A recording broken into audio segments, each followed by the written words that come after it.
आजचा भाग क्रमांक 94 आहे. 94. स्कंद क्रमांक 9. श्रीराम. रेणुका मातेने गंगेवरून पाणी घेतलं आणि ती त्वरेने आपल्या पतीच्या आश्रमाकडे निघाली. जमदग्नी ऋषींच्या आश्रमाकडे ती निघाली. मनामध्ये भय होतंच की आपल्याकडून एक खूप मोठी चूक झालेली आहे आणि हवन करण्याची वेळ होऊन गेली आहे आणि आता माहीत नाही काय होतं आहे. अशा प्रकारे मनात तिच्या भय होतच होतं. ती आश्रमात पोचली आणि तिने ते पाण्याचा जो कलश होता तो महर्षींच्या समोर ठेवला आणि हात जोडून ती उभी राहिली. ती काहीच बोलली नाही आणि अर्थात जमदग्नी ऋषी तिच्याकडे पाहत होते. जमदग्नी ऋषींच्या मनामध्ये लक्षात आलं की काय घडलंय, कारण ते अर्थात अंतर्ज्ञानी होते. मुनींच्या हे लक्षात आलं की आपल्या पत्नीच्या इथे येण्यासाठी जो उशीर झाला आहे त्याचं कारण हेच होतं की गंधर्व आणि अप्सरांची जलक्रीडा ती पाहत राहिली आणि त्यामुळेच हे घडलेलं आहे. त्यामुळेच हवनाची वेळ टळून गेली आहे आणि अर्थात हा मानसिक व्यभिचारच आहे असं त्यांना वाटलं आणि त्यामुळे अर्थात त्यांचा क्रोधाग्नी प्रचंड उफाळून आला आणि ते म्हणाले आपल्या मुलांना, पुत्रांनो आता इकडे या. ही तुमची जी आई आहे ही पापी आहे. हिला आता शिक्षा देणं जरूर आहे, कारण तिच्या हातून काही चूक घडलेली आहे आणि त्यासाठी शिक्षा जी करायची आहे ते करण्याचं काम तुम्हाला करायचं. तेव्हा या इकडे, मी सांगतो त्याप्रमाणे करा. जमदग्नी अतिशय रागावले होते. सर्व मुलांना माहीत होतं की आपल्या पित्याचा स्वभाव कशा प्रकारे आहे. तेही थोडेसे वचकूनच होते. सगळे पुत्र तिकडे आले एकामागोन एक. त्याने एकेका पुत्राला हाक मारली आणि म्हणाले की त्याने पहिल्यांदा एका पुत्राला हाक मारली आणि म्हणाले की तुला माझी आज्ञा आहे की या पापी स्त्रीचा तू वध करायचा. अशा प्रकारची आज्ञा जेव्हा तिने, तेव्हा त्या मुलाला धक्काच बसला की ही काय आज्ञा देत आहेत. प्रत्यक्ष मातेचा वध आम्ही कसा करू. अर्थात पुत्रांनी या आज्ञेचं पालन केलं नाही. त्यांच्या एकाही पुत्रांनी आपल्या या पित्याच्या या आज्ञेचं पालन केलं नाही. शेवटी वेळ आली परशुरामांची. त्यांनी रामाला हाक मारली, परशुरामाला, बोल आता तू काय करतो, तुझीच पाळी. बाकीच्या माझ्या एकाही पुत्राने माझ्या आज्ञेचं पालन केलं नाही आहे, परंतु आता तुला सुद्धा माझी हीच आज्ञा आहे. बोल, माझ्या आज्ञेचं तू पालन करणार आहेस की या इतर पुत्रांसारखंच तू पण असंच करणार आहेस. बोल, काय करणार आहेस. माझी आज्ञा हीच आहे की हिचा वध करायचा आहे. परशुरामाने क्षणभर विचार केला. कठीण आज्ञा होती. आज्ञेचं पालन करावं तरी आपल्या हातून मातेचा वध घडणार. आज्ञेचं पालन नाही केलं तर पित्याच्या आज्ञेचं पालन न केल्याचं पाप, शिवाय पिताश्री काहीतरी शापसुद्धा देऊ शकतात. काय होईल माहीत नाही. परंतु त्यांना दुसऱ्या क्षणी ही गोष्ट लक्षात आली की आपले पितामह जे आहेत, आपले जे पिता आहेत, यांचं तपस्सामर्थ्य अमाप आहे. ते काहीही करू शकतात असं त्यांचं तपस्सामर्थ्य आहे.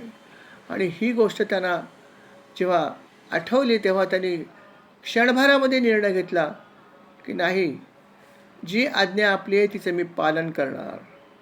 ते म्हणाले जमदग्नींना, पिताश्री तुम्ही जी आज्ञा दिली त्या आज्ञेचं मी पालन करणार आहे, तुम्ही काळजी करू नका. आणि त्याने आपल्या हातामध्ये परशू घेतला, अर्थात वडिलांना नमस्कार केला आणि अर्थात आपल्या मातेलाही त्याने नमस्कार केला आणि म्हणाले, माते मला क्षमा कर, मी माझ्या कर्तव्याचं पालन करतो आहे, तेव्हा मला क्षमा कर. अशा प्रकारे त्याने रेणुका मातेला सुद्धा नमन केलं आणि दुसऱ्या क्षणी आपला परशू जो आहे तो उचलला आणि त्यांनी त्या परशूने आपल्या मातेचं मस्तक धडा वेगळं केलं.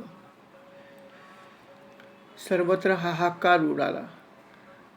परशुरामांचे सगळे भाऊ जे आहेत ते बघत राहिले. आश्रमातले सगळे जे कोणी तिथे सेवक होते ते भयचकित होऊन बघत राहिले की काय घडलंय. रेणुका मातेचा वध जो त्या प्रत्यक्ष पुत्राच्या हातून घडाला होता. सर्वत्र भयानक शांतता पसरली होती की आता काय होईल. परंतु दोनच व्यक्ती शांत होत्या. एक म्हणजे परशुराम आणि दुसरं म्हणजे जमदग्नी. दोघंही जणे शांतपणे उभे होते. अर्थात लगेचच जमदग्नी ऋषी भानावर आले आणि ते म्हणाले, परशुरामा, तू एकच माझा असा पुत्र आहेस की ज्याने माझ्या या खडतर आज्ञेचं पालन केलं. एक प्रकारे मी माझ्या सर्व पुत्रांची परीक्षाच बघितली की कोण माझ्या आज्ञेचं पालन करू शकतो, परंतु एकही पुत्र जो आहे तुझ्या व्यतिरिक्त माझ्या या आज्ञेचं पालन करू शकला नाही. परंतु तू माझ्या आज्ञेचं पालन केलं आहेस, तेव्हा माझी पुढची आज्ञा ही आहे की आता तुझ्या या उरलेल्या भावांचा सुद्धा तू वध करायचा आहे. बघा पुढची आज्ञा काय होती. फक्त मातेचा वध करून पुरेसा नाही, आता या पुत्रांचा वध, तुझ्या भावांचा वध पण तुलाच करायचं आहे. कारण याने माझ्या आज्ञेचं पालन केलं नाही, अवाज्ञा केली, यांना सुद्धा पापाचं काम केलं, पापकर्मी आहेत, यांचा वध झाला पाहिजे. परशुरामाने परत एकदा आपल्या पित्याला नमस्कार केला आणि आपल्या सर्व बंधूंचा त्याने वध केला. आश्रमामध्ये हाहाकार माजला की ऋषींचे सगळे पुत्र आणि त्यांची भार्या, प्रत्यक्ष रेणुका माता, या सर्वांची जे आहेत ती मस्तक जमिनीवर पडली होती. हाहाकार उडाला होता, परंतु फक्त परशुराम आणि जमदग्नी स्थितप्रज्ञ होते. हे सगळं घडल्यानंतर परशुराम फक्त एवढंच म्हणाले, तात, मी माझं कर्तव्य पूर्ण केलेलं आहे, अजून काही आज्ञा असेल तर सांगा. अतिशय शांतपणे ते म्हणाले. आणि अर्थात जेव्हा अशा प्रकारे परशुराम म्हणाले तेव्हा जमदग्नी ऋषींचा जो क्रोध आहे तो खाली आला आणि ते म्हणाले, खरोखर तू माझा खरा पुत्र तूच आहेस की इतकी कठोर आज्ञा, प्रत्यक्ष मातेचा वध केलास, इतकंच नव्हे तर त्यानंतर सुद्धा तुझ्या भावांचा सुद्धा वध केलास. खरोखर तुझी निष्ठा अपरंपार आहे. मी तुझ्यावर आनंदित आहे. बोल, तुला काय हवं आहे. जमदग्नी ऋषींनी सांगितलं, बोल, तुला काय या बदल्यात पाहिजे तू. अर्थात याच क्षणाची वाट परशुराम बघत होते. परशुराम याच क्षणाची वाट बघत होते. त्यांना माहीत होतं की आपल्या पिता हे नक्की करतील आणि त्यांचं तपोबल अमाप आहे. हे जाणूनच त्यांनी या आज्ञेचं पालन केलं होतं. आणि ते म्हणाले, तात, जर खरोखरच माझ्यावर आपण खरोखर जर खुश असाल, खरोखर जर आनंदित झाला असाल आणि जर मला काही वर देणं असाल तर मला एवढाच वर पाहिजे की मला माझी माता आणि माझे हे सगळे बंधू जे आहेत ते परत पुनर्जीवित करून हवे आहेत. हेच फक्त मला हवं आहे, बाकी काहीही नको. अर्थात जमदग्नी सुद्धा आपल्या पुत्रावर मनोमन आनंदित म्हणाले की खरोखर तू माझा सगळ्या अर्थाने पुत्र शोभतोस. तू जे वरदान मागितलंस ते वरदान मी तुला नक्कीच देतो, प्रश्नच नाही. त्याने हातामध्ये जल घेतलं आणि ते शिंपडले या सर्वांवर आणि म्हणाले, परशुरामा, तुझी इच्छा पूर्ण हो, तथास्तु.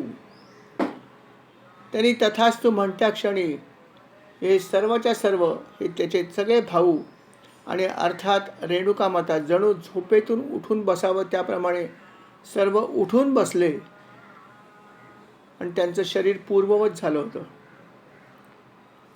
आणि अर्थात अशा प्रकारे ही अभूतपूर्व अशी परीक्षा जी आहे ती जमदग्नींनी परशुरामाची घेतली होती आणि परशुराम त्या परीक्षेमध्ये अर्थात नक्कीच यशस्वी झाले होते. असे हे जमदग्नी ऋषी होते ज्यांचा क्रोध जो आहे, त्या क्रोधाची जर उपमा द्यायची असेल कोणाला तर लोक म्हणतात की जमदग्नीचा अवतार आहे की प्रत्यक्ष आपल्या पत्नीचं मस्तक तोडायची आज्ञा, इतकंच नव्हे तर आपल्या मुलांचं सुद्धा वध करण्याची आज्ञा त्याने आपल्या एका मुलाला दिली. विचार करा काय त्यांचा क्रोध असेल. असे हे जमदग्नी ऋषी होते. अर्थात एक कठीण परीक्षा जी आहे ती परशुरामाने दिली आणि अर्थात यथावकाश ते त्यांच्या आवडता मुलगा म्हणजे कोणतं, परशुरामच होते. अशा प्रकारे त्यांनी ते ही कठीण परीक्षा दिली, त्यातून ते यशस्वी पण झाले. हे सगळं घडलं त्या आधीच्या भागात आपण बघितलं होतं की सहस्रार्जुन जो होता त्याचा वध झाला होता परशुरामाच्या हातून. कारण काय, तर कामधेनूचं हरण त्यांनी करण्याचा प्रयत्न केला होता जोर जबरदस्तीने.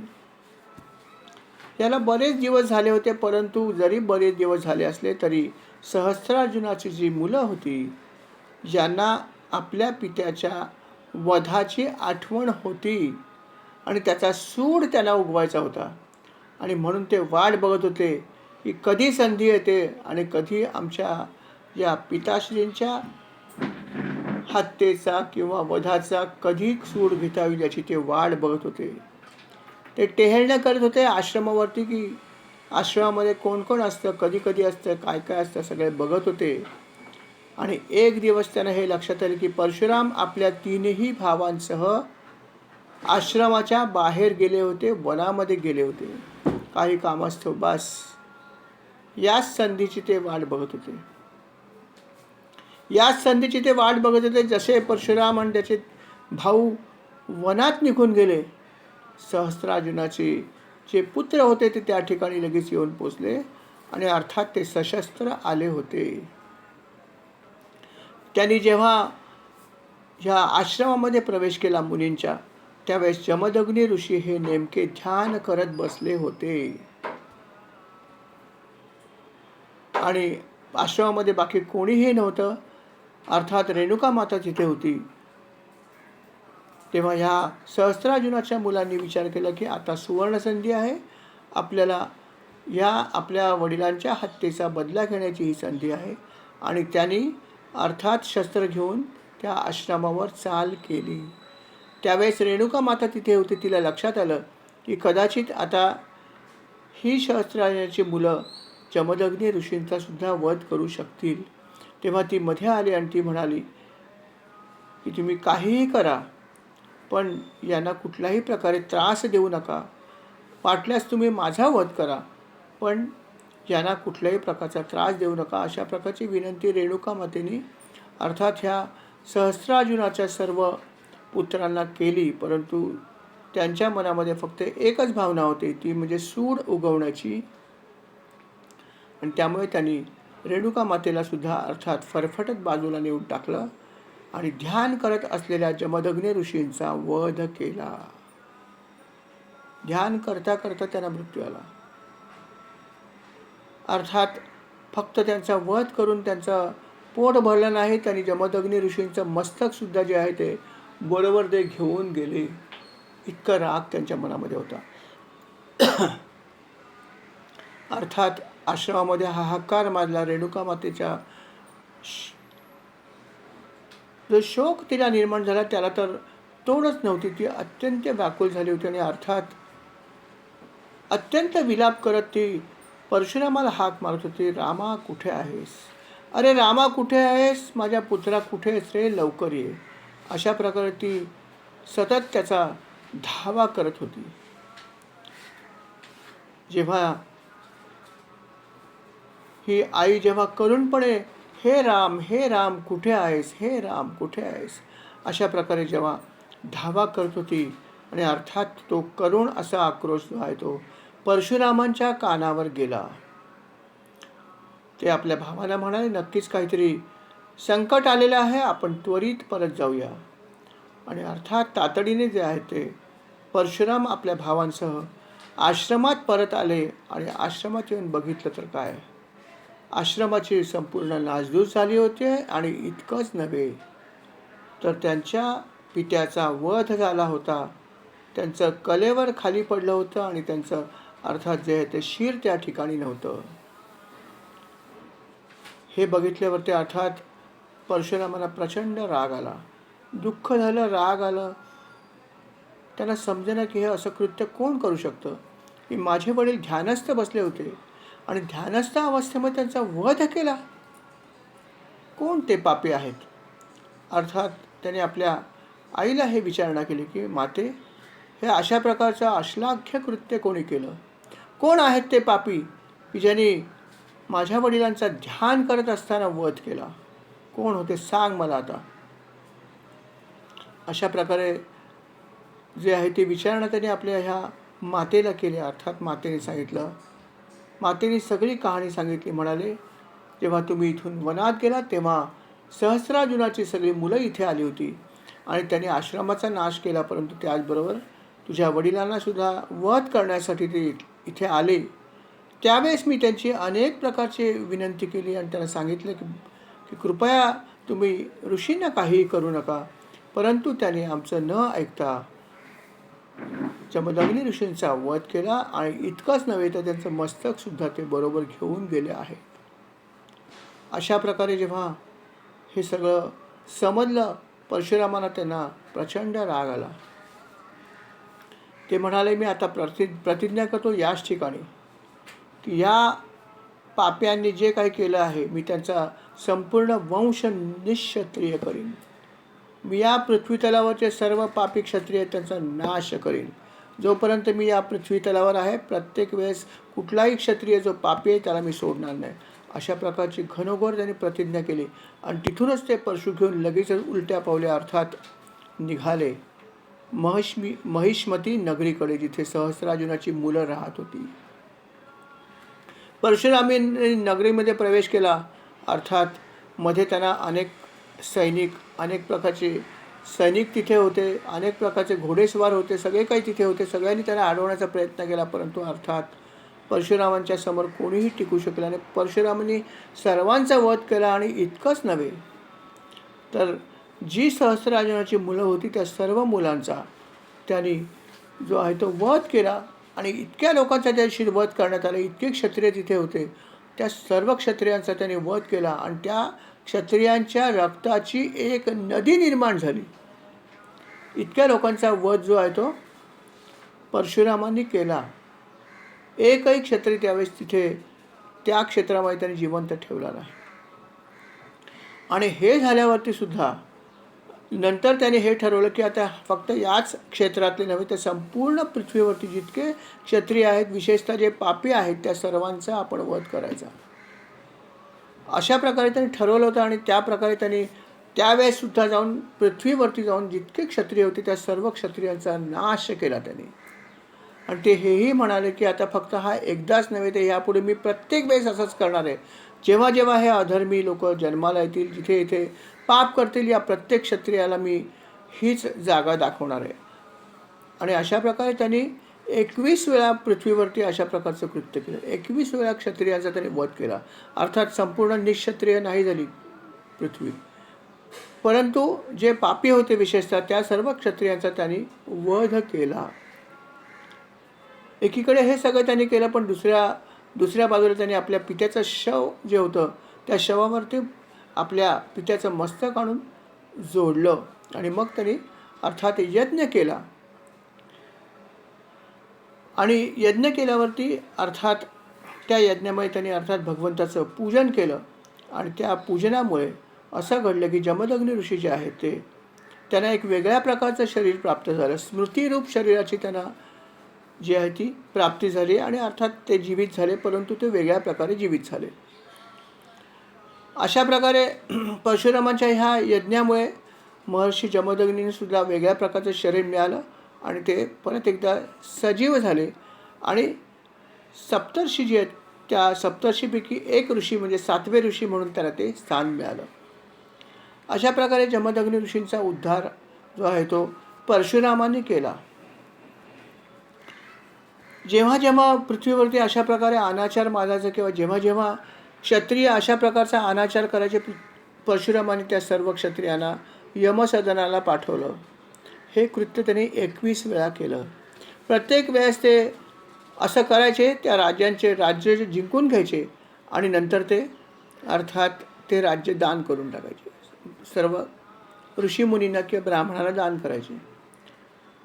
असंच कथा आहे की त्यांनी अशा प्रकारे दान केलं. ही पृथ्वी सगळी सर्व क्षत्रियांना जिंकून घेतलं. जे पापी क्षत्रिय होते त्यांचा वध केला आणि बाकीच्यांना जिंकून घेतलं.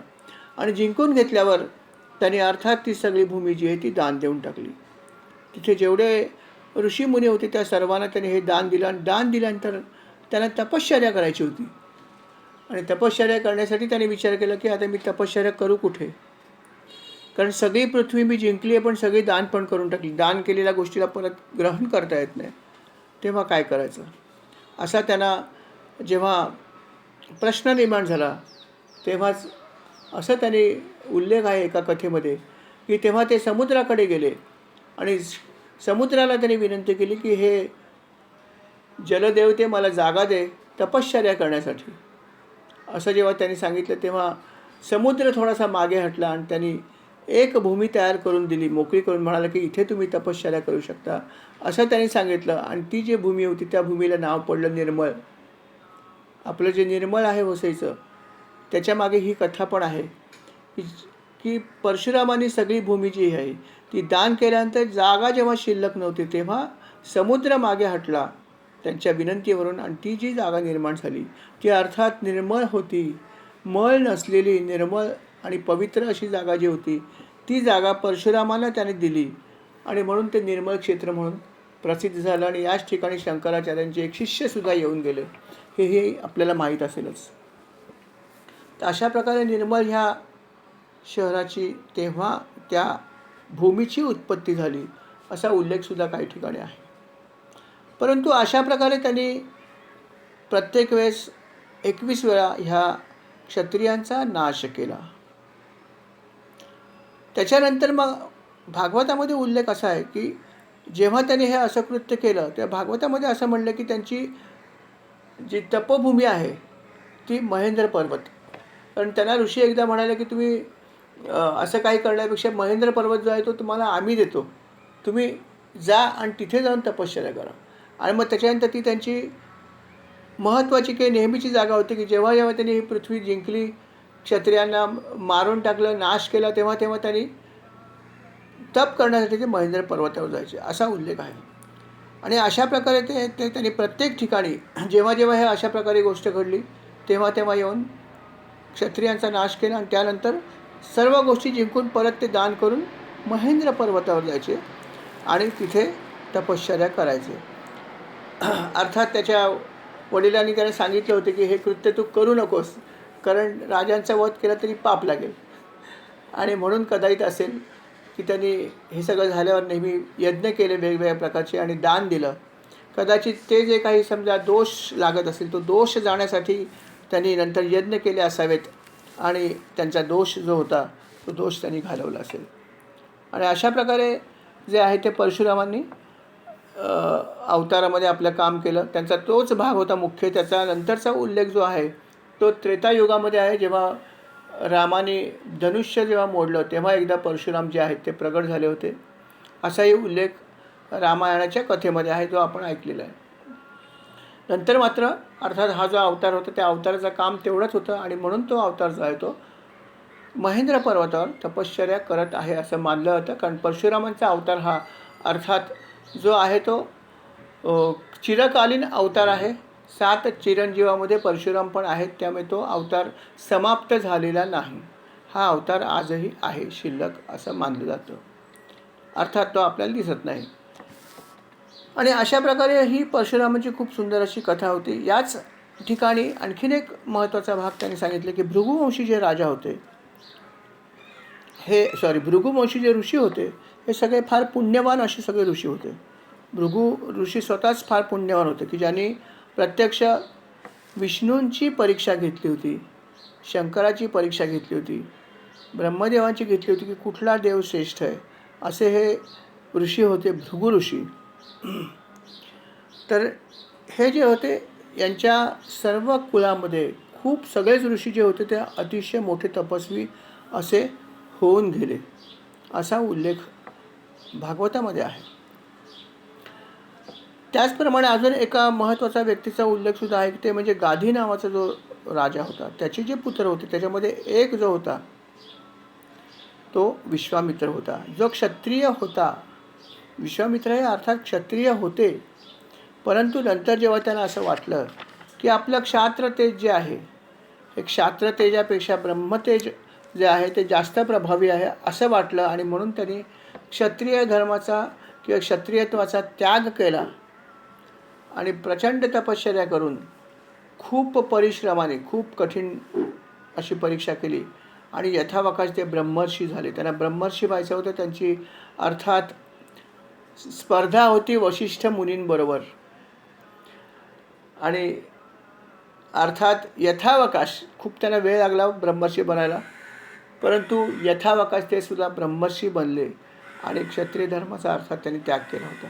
तर असे हे जे विश्वामित्र होते, या विश्वामित्रांचे सुद्धा 100 पुत्र होते.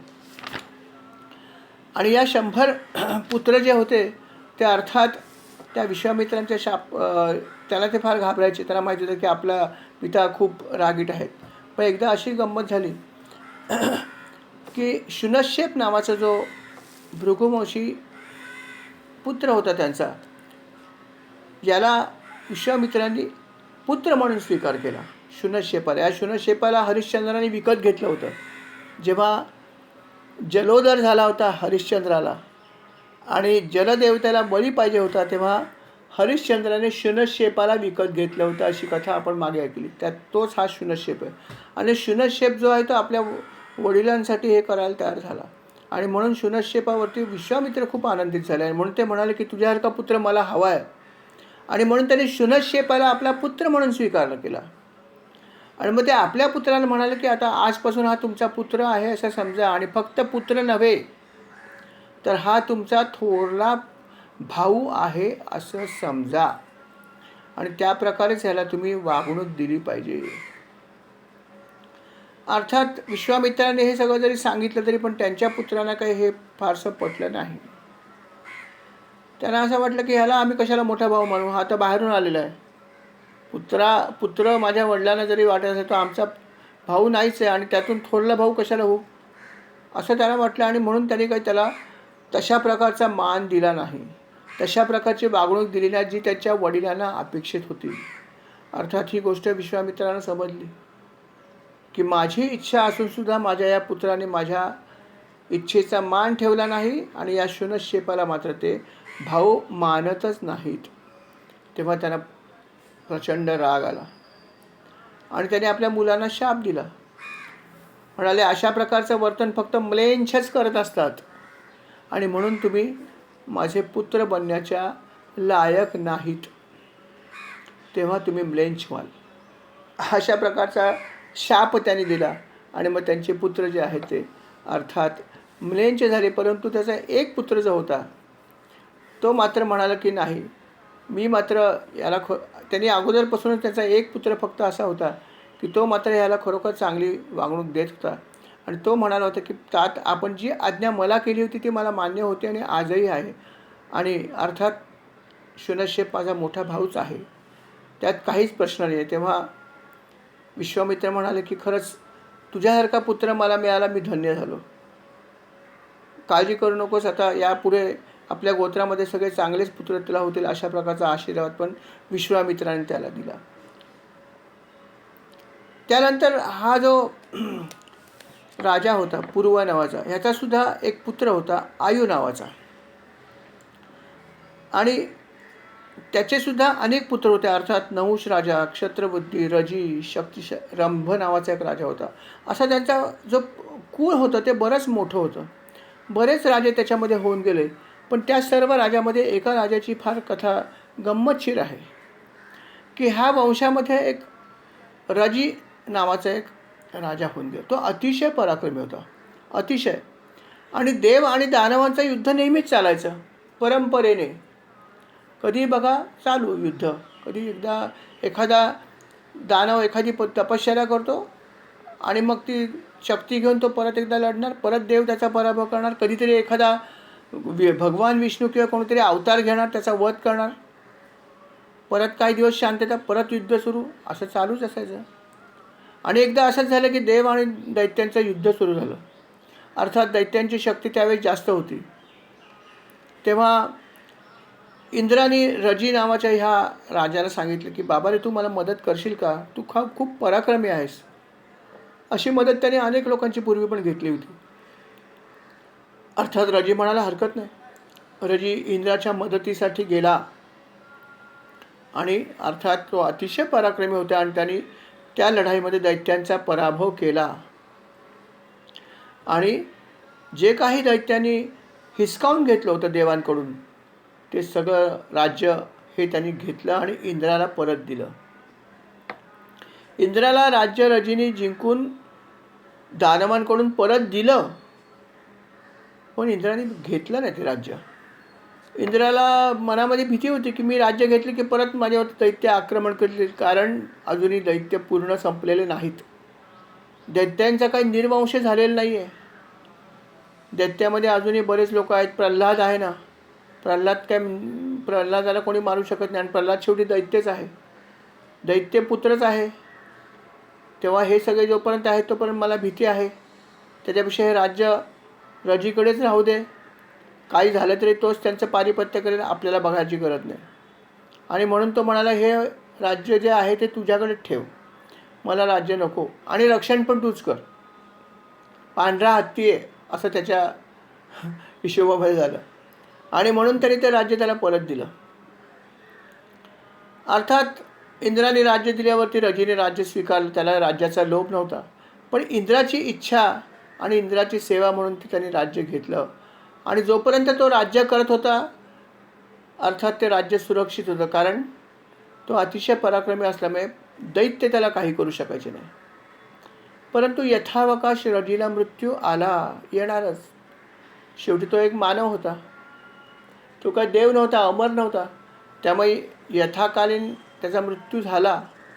रजीला जेव्हा मृत्यू झाला तेव्हा इंद्राने विचार केला की आता आपण आपलं राज्य परत घ्यायला हरकत नसावी, कारण जो माझ्या राज्याचा तारणहार आहे तो आता नाही आहे.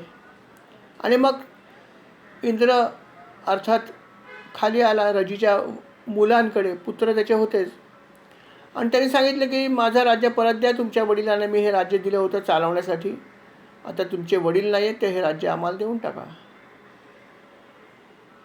रजीच्या पुत्राने सांगितलं, राज्य मिळणार नाही तुला, हे राज्य आम्ही देणार नाही, हे राज्य माझ्या वडिलांकडून आमच्याकडे आलेलं आहे, त्यामुळे ते आमचं आहे. इंद्र म्हणाला, हो असं करू नका, हे पाप आहे. तर म्हणलं, तुम्ही काही सांगू नका, युद्ध करा आणि घेऊन जा. इंद्र युद्ध करण्याच्या परिस्थितीमध्ये नव्हता. रजीची मुलं जे आहेत त्यांनी स्वर्गाचं राज्य परत दिलं नाही, ते तर झालंच, परंतु त्याच्या पुढे जाऊन त्याने अजून एक पाप केलं. आता रजीची मुलं ही शेवटी मानव योनीमध्ये जन्माला होती, काय देव योनीमध्ये नव्हती आली. जेव्हा जेव्हा यज्ञ होतो कुठेही पृथ्वी तलावर, तेव्हा तेव्हा त्या यज्ञामध्ये हवी भाग जो असतो तो द्यायचा असतो वेगवेगळ्या देवतांना, पण तो देवतांना द्यायचा असतो. परंतु रजीच्या मुलांनी असं सुरू केलं की स्वर्गाचं राज्य तर बळकावलं, परंतु जेव्हा जेव्हा एखाद्या ठिकाणी यज्ञ व्हायचा, त्या यज्ञामध्ये जेव्हा जेव्हा हवी द्रव्य वाहिली जायची, ती यज्ञातली हवी द्रव्य जरी देवांची असली तरी ती पण त्यांनी जबरदस्तीने स्वतः ग्रहण करायला सुरुवात केली. म्हणजे देवांच्या अधिकारांवर त्यांनी सुद्धा हल्ला केला. अशा प्रकारे जेव्हा हे सुरू केलं तेव्हा मात्र इंद्राला समजलं की आता काय करायचं. आता तर हा देवांच्या भूमीमध्ये देव बनूनच राहिला आहे, आता तर आपलं काहीच शिल्लक राहिलं नाही, काय करावं. अर्थात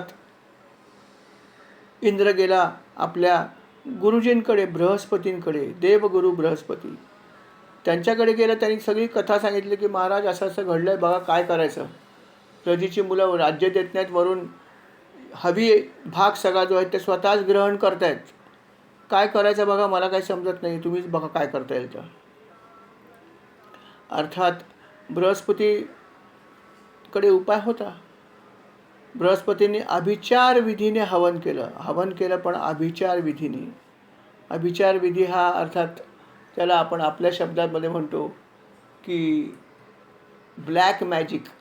अर्थात त्यांचं तितकं ब्लॅक नव्हतं, जेवढं पृथ्वीवर करतात तितकं ब्लॅक नव्हतं, परंतु अभिचार विधी हा खराब विधी असतो की या विधीनंतर त्या व्यक्तीला नक्कीच काहीतरी त्रास होतो. आणि यावेळेस बृहस्पतींनी जो अभिचार विधी केला होता ज्या प्रकारे, त्याच्यामुळे असं घडलं की रजीची जी मुलं होती, मुळात त्यांनी पाप केलंच होतं, परंतु त्यांची बुद्धी पूर्णपणे भ्रष्ट झाली आणि त्यांनी इतकं पाप केलं की कमालीचं पाप घडलं त्यांच्याकडून. आणि जेव्हा ते कमालीचं पाप त्यांच्याकडून घडलं तेव्हा अर्थात धर्ममार्गापासून पूर्णपणे ते च्युत झाले. आणि प्रचंड पापी झाल्यावरती अर्थात त्यांची शक्ती जी होती अगोदरची ती सगळी नष्ट झाली. आणि मग ते म्हणाले इंद्राला की आता तू जाऊन आक्रमण कर. रजीची मुलं जी आहेत ते धर्मभ्रष्ट झालेली आहेत. त्यांची बुद्धी भ्रष्ट झाल्यामुळे त्यांनी इतका अनाचार केला आहे आता की आता तू त्यांचा पराभव सहज करू शकशील. आणि त्यानंतर इंद्राने अर्थात आक्रमण केलं आणि रजीच्या सर्वच्या सर्व पुत्रांचा सहजगत्या वध केला. एकालाही त्यांनी अर्थात सोडलं नाही. आणि अशा प्रकारे इंद्राने त्याचा वध केला आणि आपलं राज्य परत मिळवलं. अशी ही या वंशामध्ये घडलेली एक गंमतशीर कथा होती. तर त्याचप्रमाणे अजून एक मोठा वंश होऊन गेला आणि त्या वंशाचं नाव होतं नहुष. नहुष राजासुद्धा अतिशय प्रसिद्ध असा राजा होता. आणि ह्या नहुषाचे सुद्धा अर्थात अनेक मुलं होऊन गेली. त्याच्यामध्ये यती, ययाती, संयाती, आयाती, बियाती आणि कृती असे त्याला 6 पुत्र होते. ज्येष्ठ पुत्र यतीला अर्थात नहुष राजा नेहमीप्रमाणे राज्य देणार होता, कारण ज्येष्ठ पुत्राचा हक्क असतो. नहुष हा सम्राट होता. नहुष तर काही काळ इंद्रपद पण त्याने घेतलं होतं. फार पराक्रमी होता त्याने. आणि अशा ह्या नहुषाचा जो मुलगा होता ज्येष्ठ पुत्र यती, त्याने विचार केला की आता आपण आपलं राज्य आपल्या ज्येष्ठ पुत्राला देऊया. परंतु ज्येष्ठ पुत्र म्हणाला त्यात मला तुमचं राज्य नको, मला तुमचं राज्य नको, मला हा राज्यकारभार पण नको आहे. कारण त्याला माहीत होतं की राज्यकारभार करणं, राज्य स्वीकारणं म्हणजे एक प्रकारे सर्व प्रकारचा मोह वाढणार आणि तो या गोष्टीपासून लांब जाऊ इच्छित होता. तो थोडासा आध्यात्मिक होता. त्यामुळे तो म्हणाला ज्येष्ठ आहे मान्य, परंतु मला राज्य नका देऊ. इतर पुत्र आहेत त्यांना दिलं तरी माझी काही हरकत नाही, मला हे राज्य नको आहे. आणि त्यांनी राज्य स्वीकारलं नाही, तरुण असूनसुद्धा. नहुष राजा जो आहे, हा नहुष राजा जसं मी म्हटलं की नहुष राजा पराक्रमी होता, पुण्यवान पण होता. त्याच्याकडे खूप पुण्य होतं आणि त्यांनी इतकं पुण्य कमवलं होतं की त्यांनी इंद्राचं पदसुद्धा जे आहे ते मिळवलं होतं. इंद्रपद मिळवलं होतं. त्यांनी 100 यज्ञ पूर्ण केले होते. 100 यज्ञ जर पूर्ण केले तर इंद्रपद मिळतं. आणि अर्थात नहुष राजाने 100 यज्ञ पूर्ण केल्यामुळे जो इंद्र होता त्यावेळेस त्याचं ते पद निघून गेलं आणि ते पद जे आहे ते अर्थात नहुष राजाला मिळालं. आणि नहुषाने मग ते पद मिळवून अर्थात जे आहे भरपूर तिथे गेल्यावरती मात्र त्याचं थोडंसं म्हणतात ते त्या सगळ्या ऐशारामी गोष्टींमुळे त्याचं मन जे आहे ते थोडंसं खराब झालं नहुष राजाचं. आणि नहुष राजाने कुठल्याही व्यक्तीचा तिथे सन्मान केला नाही. खरं पाहिलं तर इंद्रपद जरी मिळालं तर तिथे आलेल्या ऋषी मुनींचा, देवदेवतांचा व्यवस्थित त्यांनी मान सन्मान ठेवायला पाहिजे, पण तो त्यांनी ठेवला नाही. आणि तो अतिशय अनाचारी अशा प्रकारे तो वागायला त्याने सुरुवात केली. अर्थात त्याला पदच्युत करणं हे जरुरीचं होतं. आणि अर्थात ते पदच्युत करण्यासाठी त्याचं पुण्य अजून थोडं कमी होणं जरुरी होतं. कारण त्याचं पुण्य जे आहे ते जोपर्यंत शिल्लक आहे तोपर्यंत त्याला पदच्युत करता येणं शक्य नव्हतं. जसं रजीच्या मुले जे होते, पाप जेव्हा त्यांचं खूप झालं तेव्हा इंद्र त्यांचा पराभव करू शकला. तसंच नहुष राजाने पुण्य पण खूप कमवलेलं होतं. त्यामुळे त्याचं पुण्य जे आहे ते नाहीसं होणं जरुरी होतं. आणि म्हणून तिथले ऋषीमुनी वाट बघत होते की थोडासा अजून काहीतरी पाप याच्याकडून घडू देत. आणि भरपूर पाप एकदा झालं की त्याचा बंदोबस्त करणं सोपं होतं. अर्थात त्या गोष्टीला जास्त वेळ लागला नाही. नहुष राजा जो होता एक दिवस सभेमध्ये बसला होता आणि त्याची नजर गेली एका सुंदर स्त्रीवर. आणि अर्थात ती सुंदर स्त्री होती आधीच्या इंद्राची पत्नी शची. शची दिसायला अतिशय लावण्यवती होती.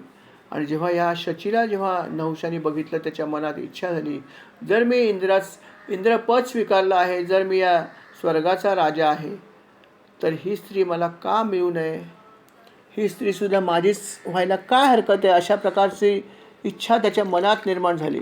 अर्थात त्यावेळेस त्याच्याबरोबर असलेल्या काही लोकांनी नहुषाला सांगितलं, नहुषा असा विचार करू नकोस, चुकीचा आहे. तू स्वर्गाचा राजा जरी झाला असला तरी ती इंद्राची पत्नी आहे शची, तेव्हा तिच्याविषयी तू असा विचार करू नकोस, ही चुकीची गोष्ट घडेल. ती पतिव्रता आहे हे लक्षात ठेव, ती अप्सरा नाही आहे हे लक्षात ठेव. अशा प्रकारे सांगण्याचा प्रयत्न केला, परंतु अर्थात नहुष राजाला जे आहे ते वासना अनावर झाली होती आणि म्हणून त्यांनी तिच्याशी जबरदस्ती करण्याचं ठरवलं. अर्थात अशा प्रकारची पापवासना जेव्हा निर्माण झाली तेव्हाच त्याच्याकडे प्रचंड पाप झालं, त्याचं खूप पाप निर्माण झालं अर्थात. आणि जेव्हा त्याच्या मनामध्ये प्रचंड पाप झालं, त्याला भर पडली, त्याने अजून एक गोष्ट केली की याच नहुष राजाने अजून एक चूक केली की त्यांनी शचीला सांगितलं की तू काही झालं तरी तुला स्वर्गात जर राहायचं असेल तर तुला माझी दासी बनून राहावं लागेल, अन्यथा तुला मी राहू देणार नाही. अर्थात त्यावेळेस बृहस्पतीने त्याला सल्ला दिला होता की याचं पाप जे आहे ते वाढणं जरुरी आहे. जेव्हा हा खूप पाप करेल त्याचं सगळं पुण्य नष्ट होईल, त्याच्यानंतर त्याला पदच्युत व्हावंच लागेल हे लक्षात ठेव. अशा प्रकारे जेव्हा तिला सांगितलं होतं तेव्हा तिने एक छान युक्ती केली. ती म्हणाली नहुषाला की मी नक्की तुझ्याबरोबर सहवास तुला माझा देईन, याची तू खात्री बाळग, फक्त माझी एक अट आहे ती तुला मान्य करावी लागेल. आणि ती अट म्हणजे अशी आहे की जर तुला माझ्याकडून माझा सहवास हवा असेल तर तू माझ्या महालामध्ये यायचं आणि महालामध्ये येत असताना तू पालखीमध्ये बसायचं आणि ती पालखी जी आहे ती सर्व ऋषी आणि मुनी जे आहेत त्या ऋषी आणि मुनींना ती पालखी वाहायला लावायची. त्या पालखीतून जर तू आलास तर जे आहे मी तुझा स्वीकार करीन. आणि अर्थात नहुष राजा वेडा झाला होता, त्याच्या मनामध्ये वासना निर्माण झाली होती आणि त्यामुळे त्याची सारासार विवेकबुद्धी संपली होती आणि त्यामुळे त्यांनी त्याची ही मागणी जी होती तिची त्यांनी पूर्ण करण्याचं ठरवलं. आणि तो म्हणाला बस इतकी छोटीशी गोष्ट तू मला मागतेस, झालीच समज. आणि त्यांनी तिथल्या सर्व तमाम ऋषीमुनींना आज्ञा केली की आता जी पालखी इथे येईल सुशोभित होऊन त्या पालखीत मी बसणार आहे आणि ती पालखी तुम्ही वाहून खांद्यावर घेऊन मला शचीकडे घेऊन जायचं आहे, ही माझी आज्ञा आहे. ऋषीमुनी काही बोलले नाहीत, ते म्हणाला जशी आपली आज्ञा. आणि त्या पालखी सजून तयार झाली. पालखीमध्ये नहुष राजा बसला आणि ती पालखी या सर्व वयोवृद्ध अतिशय तपश्चर्य असलेले ऋषीमुनीने उचलली. आणि ऋषीमुनी सगळं जाणत होते की आता काय होणार आहे, किंबहुना त्यांना सगळंच माहीत होतं, परंतु ते गंमत बघत होते की काय होतं ते. आणि त्यांची पालखी अत्यंत हळूहळू चालली होती आणि त्यावेळेस राजा जो आहे तो वेडा झाला होता, त्याच्या मनामध्ये कामवासना दाटून आली होती आणि तो म्हणाला की काय तुम्ही करताय, किती हळू चालला आहात, लवकर चला. आणि असं म्हणण्यासाठी तो संस्कृतमध्ये म्हणाला सर्प सर्प सर्प, म्हणजे काय ते लवकर चला लवकर चला लवकर चला. आणि अशा प्रकारे त्यांनी उद्गार काढले आणि लाथेचा प्रहार जेव्हा केला ऋषींवरती तेव्हा त्याचं सगळं पुण्य जे आहे ते संपून गेलं. तो शेवटचा भाग होता की इतके पुण्यवान ऋषी त्यांनी जेव्हा पालखीला जुंपले होते आणि वरून ह्या अशा प्रकारची भाषा त्यांनी केली आणि अशा प्रकारचं वर्तन केलं तेव्हा त्याचं सगळं पुण्य लयास गेले होते. आणि ऋषींनी त्याच संधीची वाट बघत होते आणि ऋषी त्याच क्षणी त्यांनी पालखी खाली ठेवली आणि नहुषाला ते म्हणाले की राजा तू काय पाप केलंस याची तुला कल्पना नाही, त्याचं फळ तुला मिळेल. पहिली गोष्ट म्हणजे या क्षणापासून ज्या इंद्रपदापासून तू पदच्युत होत आहेस, आम्ही तुला पदच्युत करत होतो, तुला हे पद मिळताना सुद्धा अर्थात आम्हीच राज्याभिषेक तुझा केला होता इंद्र म्हणून, पण आता आम्ही तुला पदच्युत करत आहोत आणि हा शाप तुला देतोय की तू सर्प सर्प म्हणालास तर तू आता सर्प योनीला प्राप्त होशील. देवयोनीतील सर्वोच्च असा इंद्र तू बनला होतास, राजा बनला होतास, परंतु आता तू ह्या सर्पट्या प्राण्याच्या योनीत पोशील, तू अजगर होशील, असा शाप त्यांनी त्याला दिला. आणि अर्थात त्या शापाचा परिणाम झाला आणि दुसऱ्या क्षणी नहुष राजाचं रूपांतर एका महाप्रचंड असं अजगरामध्ये झालं. आणि अर्थात त्यामुळे इंद्राचं पद अर्थात रिकामं झालं आणि नहुष राजाचा निपात झाला एका वेगळ्या प्रकारे.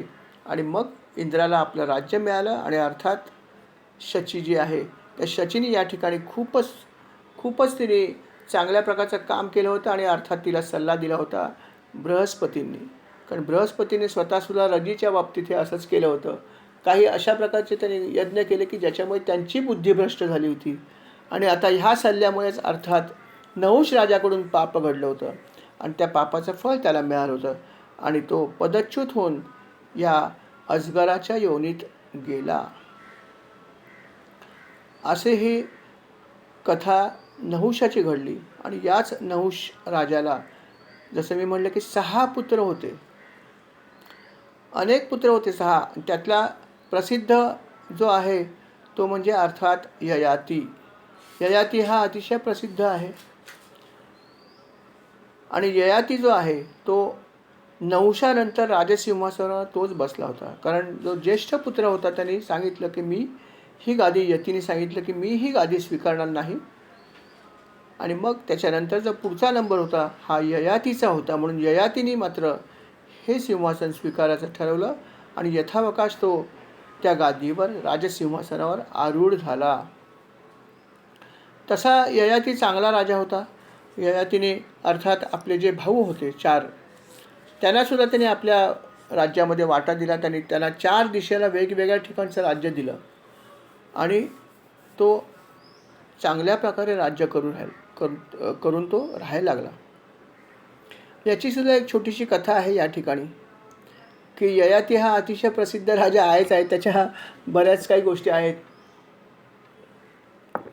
भागवतामध्ये जो भाग आहे तो भाग तुम्हाला मी सांगतो की हा जो ययाती जो राजा होता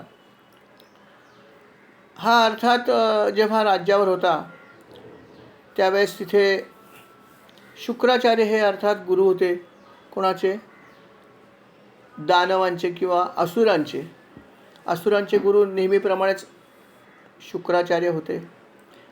आणि त्यांना एक कन्या होती आणि त्या कन्येचं नाव होतं देवयानी. आणि त्यावेळेस जेव्हा देवयानी त्या ठिकाणी होती त्यावेळेस जो दैत्यराज होता किंवा दैत्यराज जेव्हा तो जो गादीवर होता त्याचं नाव होतं वृषपर्वा. वृषपर्वा हा राजा तेव्हा दैत्यांचा अधिपती होता. आणि त्यालासुद्धा एक कन्या होती जिचं नाव होतं शर्मिष्ठा. शर्मिष्ठा आणि देवयानी म्हणजेच शुक्राचार्यांची कन्या ह्या दोघी समवयस्क होत्या. आणि अर्थात समवयस्क असल्यामुळे ते दोघेही जण जे आहेत ते अर्थात त्यांची खूप चांगली मैत्री पण होती. आणि त्यांची खूप चांगली मैत्री होती. आणि एक दिवस असं घडलं की त्या दोघी जणी अर्थात वनामध्ये गेल्या, जलक्रीडा करण्यासाठी गेल्या. देवयानी तिच्याबरोबर दैत्यराजांची जी कन्या होती वृषपर्वाची शर्मिष्ठा ही तिच्याबरोबर असंख्य दासी सगळा लवाजमा घेऊन ते सगळे लोक जे आहेत ते वनामध्ये जलविहार करायला गेले होते. जलविहार चालू होता.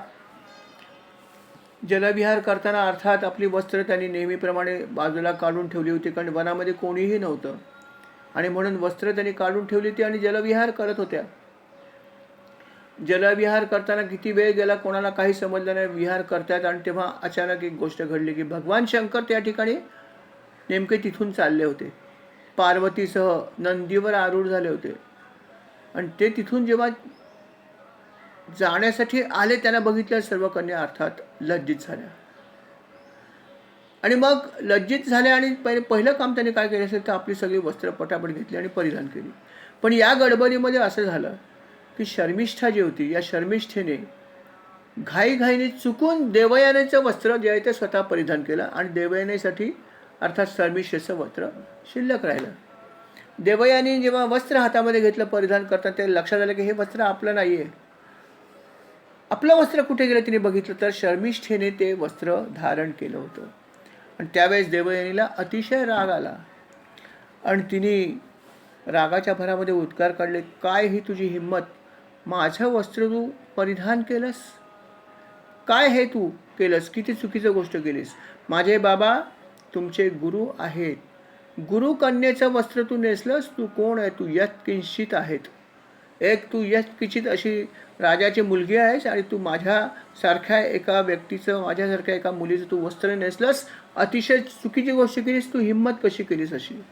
अरे माझ्या बाबांमुळे तुमचे हे सगळं टिकून आहे. माझ्या बाबांचं तपोबल जे आहे त्या तपोबलामुळे तुमचा दानव वंश सुरू आहे. आणि असं असताना सुद्धा तू वस्त्र परिधान करताना हे बघितलं नाहीस की कोणाचं वस्त्र आहे.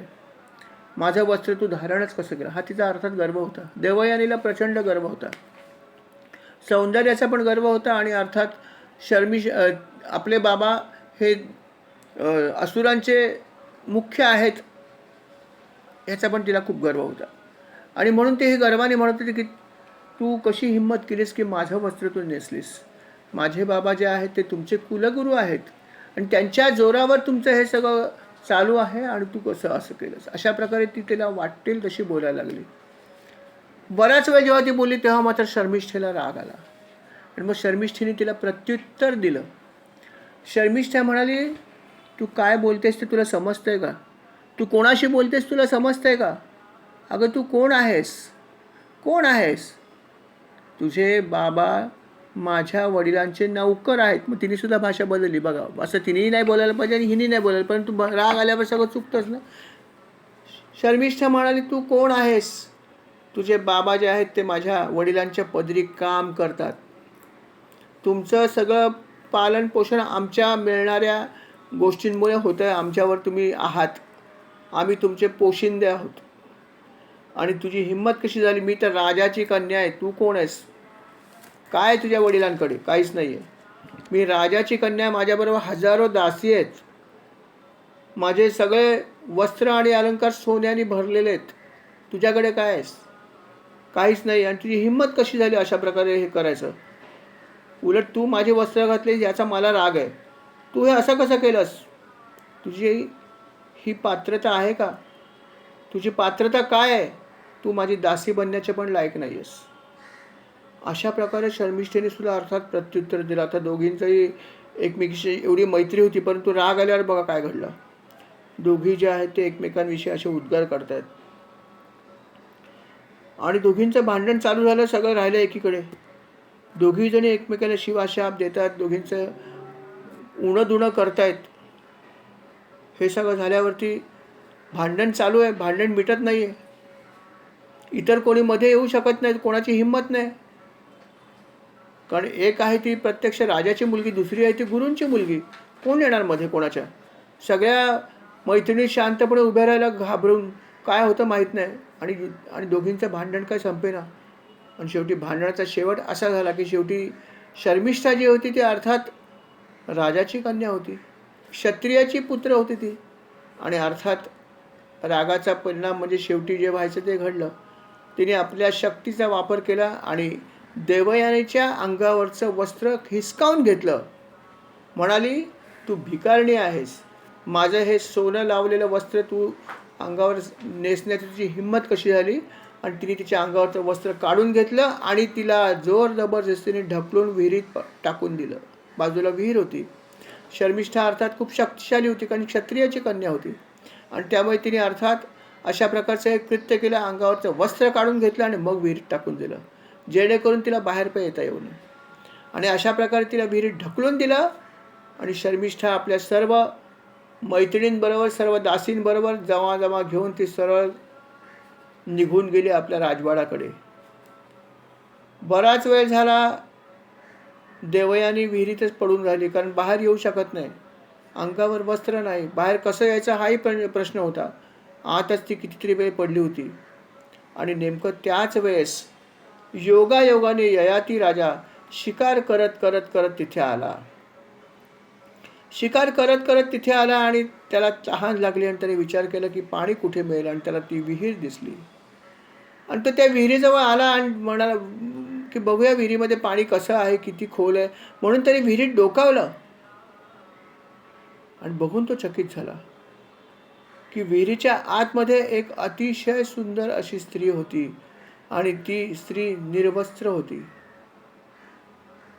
दुसऱ्या क्षणी त्याने आपल्या अंगावर असलेला शेला जो आहे तो घेतला आणि तिच्या अंगावर टाकला. म्हणाला, देवी तुझं अंग झाक. आणि त्यानंतर त्यांनी तिला सांगितलं की तू कोण आहेस ते मला माहीत नाही, परंतु तू प्रथम या विहिरीच्या बाहेर ये. आणि त्याने अर्थात राजाने तिला हात दिला आणि हात देऊन तिला त्या विहिरीतून बाहेर काढलं. अशा प्रकारे राजाने जेव्हा तिला मदत केली तेव्हा देवयानीला खूप खूप आनंद झाला. ती त्याला म्हणाली, तिने ओळखलं होतं की हा ययाती राजा आहे, परंतु राजाला माहीत नव्हते ती कोण आहे. ययाती अतिशय प्रसिद्ध राजा होता. ती म्हणाली राजाला की राजा, तुम्ही जे कृत्य केलं खरोखर खूप एखाद्या क्षत्रियाला शोभेल असं कृत्य केलं. तुम्ही मला या विहिरीतून बाहेर काढलात, माझा हात धरलाय. पण आता आज आपण माझा जो हात धरला आहे तो हात आता सोडायचा नाही. तुम्ही हा हात आता असाच धरून ठेवा आणि माझा पत्नी म्हणून सुद्धा स्वीकार करावा. हा हात आता मी इतर कोणाच्याही हातात देणार नाही. आता मी तुम्हाला पती मानते आहे. तेव्हा पती मानते आहे आणि मला ईश्वरानेच तुम्हाला तुमच्याकडे आणून ठेवलं असं मला वाटतं. तेव्हा आता तुम्ही माझी विवाह करावा अशी माझी इच्छा आहे. देवयानी दिसायला अतिशय सुंदर होती, प्रश्नच नाही. परंतु ययातीच्या मनामध्ये एक शंका होती.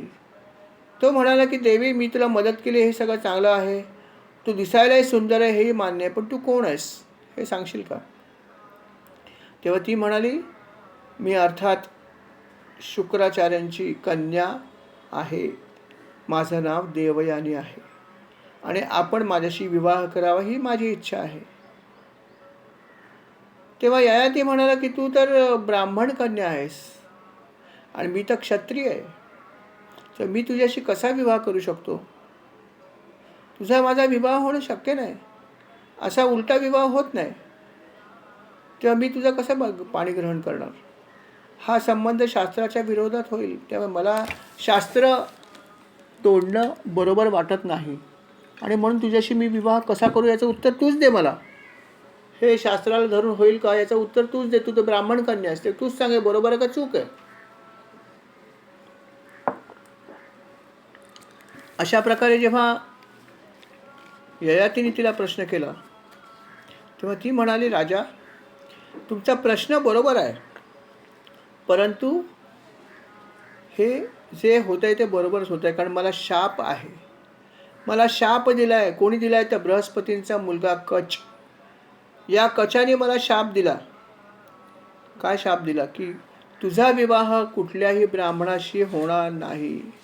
ब्राह्मण तुझ्याशी पाणी ग्रहण करणार नाही. तुझा विवाह इतर कोणाशी तरी होईल असा शाप त्याने मला दिला आणि म्हणून माझा विवाह कुठल्याही ब्राह्मणाशी होणार नाही, जरी मी ब्राह्मण कन्या असले तरी.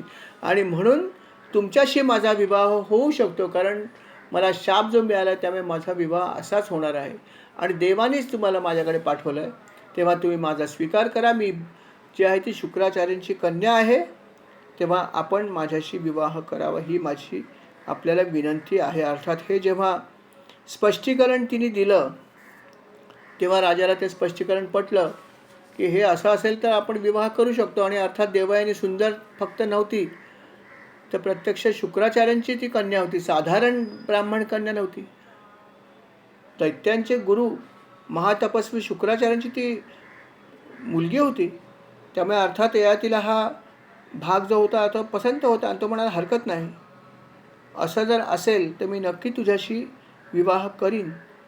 अशा प्रकारे जे आहे ते त्यांनी ते मान्य केलं आणि अर्थात ते मान्य केल्यावर त्यांचा यथावकाश विवाह होणार होता किंवा झाला. पण त्याच्या आधी इथे अशी गंमत घडली की शर्मिष्ठाने जे आहे ते हिला पाण्यात ढकलून गेलं, तिथं निघून गेली तिकडे. आणि इकडे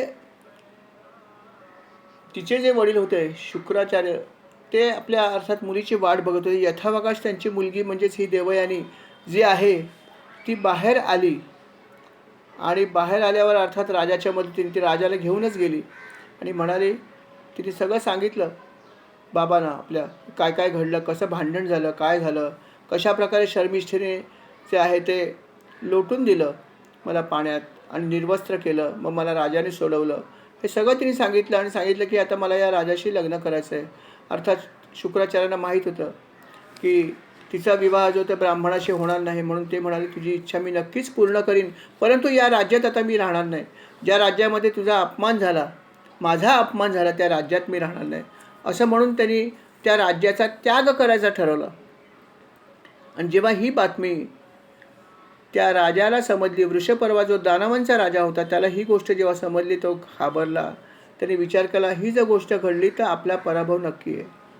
जर गुरु नसतील तर आपला पराभव लगेच होईल. देवांचे गुरु जेव्हा निघून गेले होते तेव्हा देवांचा पराभव दानवांनी लगेच केला होता.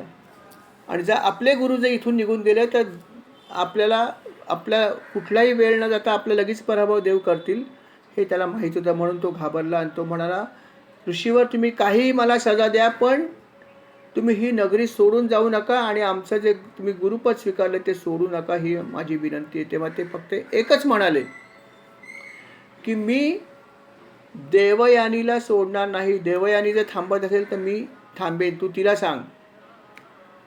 तर देवयानीचा राग घालवणं तुझं काम आहे. तेव्हा देवयानीला त्यांनी विनंती केली की बाई गं, तू जाऊ नकोस, तू राहा, तुझी काय इच्छा आहे. तेव्हा तिने एक अट घातली की जेव्हा माझं लग्न होईल ज्याच्याशी, त्या लग्नामध्ये तुझ्या मुलीने म्हणजे शर्मिष्ठेने माझी दासी म्हणून यायचं कबूल केलं तरच मी या राज्यात राहीन. काय भयानक अट घातली बघा, की माझं लग्न होईल कोणाशी, म्हणजे ययातीशीच करणार होती.